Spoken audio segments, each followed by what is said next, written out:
Hey guys, I need your help. Every year around February, I get like this. My appetite is absent, my thoughts become cluttered. I have to take a week off from work just to cope with my anxiety. Every year, a day or two before Valentine's, I get mailed an envelope from my daughter. They're always titled the same: "Do not open until Valentine's Day." And they all contain a piece of ripped paper with an image printed on them. I always wait until Valentine's Day to open them, and that day is approaching fast. This year will be the 14th year in a row that she's mailed me one. The only problem is my daughter disappeared 14 years ago. It all started when my daughter, Riley, was 8. Her mother and I just divorced, and it was pretty nasty. We fucking hated each other. I'll admit, I can be stubborn sometimes, but according to her, every bad thing that happened was my fault. Her finger was always pointed at me. There were so many nights Riley couldn't sleep because of our yelling, and looking back, the divorce was in our best interest, especially Riley's, but still, I can't imagine how difficult it was for her, watching her mother and I drift apart. My lawyer was expensive as shit, but worth it when joint custody was granted. My marriage was terrible, but it brought the flower of my world to life, Riley. Arrangements were made for each of us to keep Riley 2 weeks at a time, and both of us living in the same school district made transport pretty easy. Having to deal with her crazy mother on occasion was a pain in the ass, but well worth it to see my girl. As she grew up, her curiosity astonished me and opened my eyes to things you'd miss as an adult. She loved trips to the zoo, pushing her doll in the stroller and swinging. I taught her how to ride a bike with no training wheels, and she taught me how to appreciate endless hours of Disney movies. My favorite times with Riley were the holidays. My side of the family treated her like a princess, and she soaked up the attention like a sponge. We always had so much fun playing games and exploring outside. She loved spending holidays with me, but usually didn't get to. Her overbearing mother caused a stir if Riley wasn't with her side of the family for the holidays, and I usually didn't put up a fight. I knew when to pick my battles carefully. Since she couldn't see me on most major holidays, she started mailing me things. She was sad, and I couldn't see her on Thanksgiving or Christmas, so she would cut out funny images she saw in the newspaper, magazines, or on the internet, and mail them to me a few days before the holiday.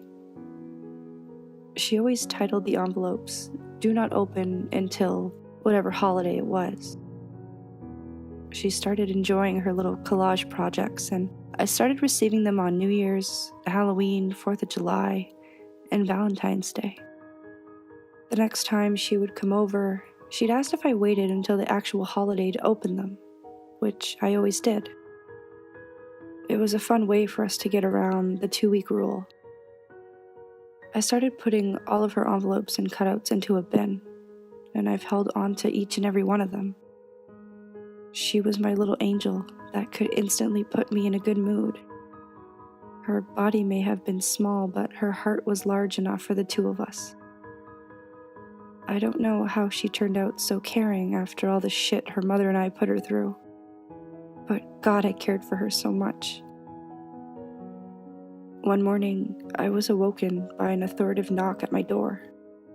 The police eagerly searched my home and questioned me for hours, but I was more confused than helpful. I lost my shit when they said Riley was missing, and I sucked up my pride to join my ex-wife in helping the police in any way that we could. The search began immediately. The Amber Alert had already been issued, and the whole community searched for my little angel. She's never been found. After getting my ex-wife, neighbor, and others' testimony, the police pieced together their best assumption as to what had happened. The report said Riley waited at the end of the driveway for the school bus. Her mother let Riley stand by herself while getting ready for work. The next time she looked for Riley, she was gone and suspected that the bus had picked her up, and she was on her way to school. The bus driver said she never saw Riley that day. When the school called my ex-wife about Riley's absence an hour later, the police were called. Over the next few days, tips came in, but nothing was substantial. As the attention faded, so did the help. As the help faded, so did my optimism. And when the police called off the search 2 weeks later, I smashed the fuck out of my bedroom drywall in rage. I had a phase where I blamed my ex-wife for being irresponsible. I had a binge drinking phase. Hell, I even had a suicidal phase that went so far as a pistol purchase. The light of my life had been extinguished by some random perv or fucking maniacal abductor. Nothing helped ease the pain, and that following year crept by slowly. Then I received an envelope. Startled by the writing, I dropped it to the ground when I read the front. Do not open until Valentine's Day. The handwriting was shockingly similar, and even the apostrophe was missing, something she always forgot. I fucking lost it. Tears streamed down my face while I sobbed harder than I had in my life. My sorrow quickly turned to anger when I realized what had happened. Someone was playing the sickest joke imaginable, and I had to find out who it was. I called my ex-wife, but she brushed off my anger as pathetic. I called a few friends who may have known something, but no one did. When I finally opened the envelope, the only thing it contained was a small, torn piece of paper with a printed image of a monkey. After calming my rage and getting my wits about me, I threw everything into a plastic bag and took it to the police. Did one of her letters get trapped in the mail only to be sent a year later? Is this a cruel fucking joke? Is her abductor taunting me? And is Riley even alive? And none of my questions were answered after they analyzed the mail. No fingerprints, no fibers, no DNA, nothing. The only helpful information I received was since there was no stamp or return address, then someone put it in the mailbox personally. After 6 months of testing, the envelope and monkey image were returned to me. I put it in the box with the rest of Riley's gifts. The event was so peculiar, it never left my mind. I'd spent hours going over possible scenarios of her disappearance and how one of her gifts got to me a year late. I spent that year in recluse from my family and friends while trying to make sense of what happened. My heart needed to heal, alone. On February 12th, the following year, another envelope came. It had the same handwriting and title, Do Not Open Until Valentine's Day. I didn't get upset this time. Somehow it gave me peace. I followed the instructions, and 2 days later I opened it. A small piece of paper with an orange on it was inside. I put it in with the others. This has continued for the last 13 years, and 14 if one comes this year. The first 4 envelopes contained images of a monkey, orange, a mailbox, and a mouse. After 4 unsuccessful attempts, in 4 years the police could not find any information. Every year I brought them my newest gift, and every year they told me no evidence was found. They knew it was odd for me to get letters at the same time every year, but since they were not threatening, they couldn't do much else. They advised I ignore them since it could be a prank. So after the 4th year, I stopped showing them the letters. The next 3 years, I was mailed images of a yo-yo, a kite, and an igloo. A few months after I received the cutout of the igloo, I was called about Riley's disappearance. A young college filmmaker wanted to do a low-budget documentary on her disappearance and asked permission from me. Publicity could only help Riley's situation, so I agreed. The interview was difficult, but the college kid was accommodating enough to interview my ex-wife on a different occasion. I never mentioned the envelopes. After it was released online, the cops got a few more tips, but nothing materialized.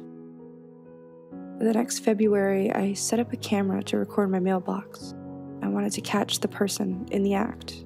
However, after getting another envelope, I searched the footage and found that an error had occurred.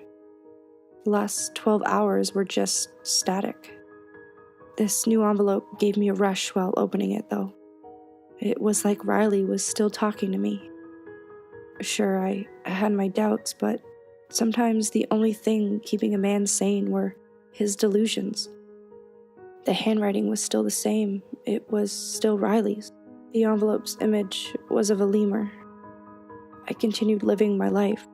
I've had a construction job for 9 years now that pays really well, and it keeps the hours consistent. My girlfriend lives with me, and she's great.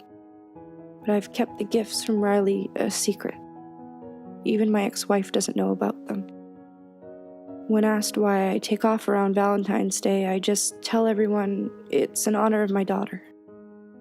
The next 2 years brought in larger images. The thick folded pieces were glossy, like they were from a nice magazine. They were of a light bulb and an elephant. I continued saving all the gifts. Every year was like a present from Riley, and my assumption of a prank faded years ago, knowing no one would keep this up for that long. The next 3 years brought envelopes containing a dog, a mop, and an ear. The last 13 years have been a hard battle to fight. Not knowing where Riley is or if she's even still alive eats at my soul. I've managed the pain as best as I could, but these damn envelopes bring it all back.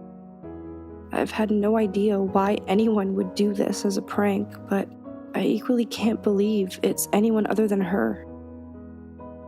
Every year, my mailbox camera malfunctions and goes blank, or it's consumed by static at the day I received the envelope. I have no proof that someone is fucking with me, and it drives me crazy. Would anyone really torment me this long? Riley would be about 22 now, and I'm sure just as sweet as when she was taken from me. Valentine's Day is today, and the anxiety has me reaching out for guidance. I can't make sense of the situation, so I'm just asking for help. Can you guys figure out this strange puzzle?